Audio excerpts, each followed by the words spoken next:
Welcome. In this video I'm going to show you how you can buy profile icons with Blue Essence on the League of Legends. So first of all we have to open the store. Next move to accessories and go for summoner icons. Right now use this option to sort price with the Blue Essence.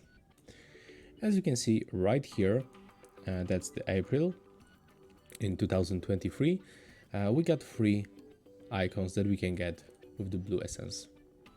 So if you want to buy this one, for example, Darius portrait icon, click on it once and then click in this place to get it for Blue Essence. As you can see, the rest of the icons you can only get for the right points.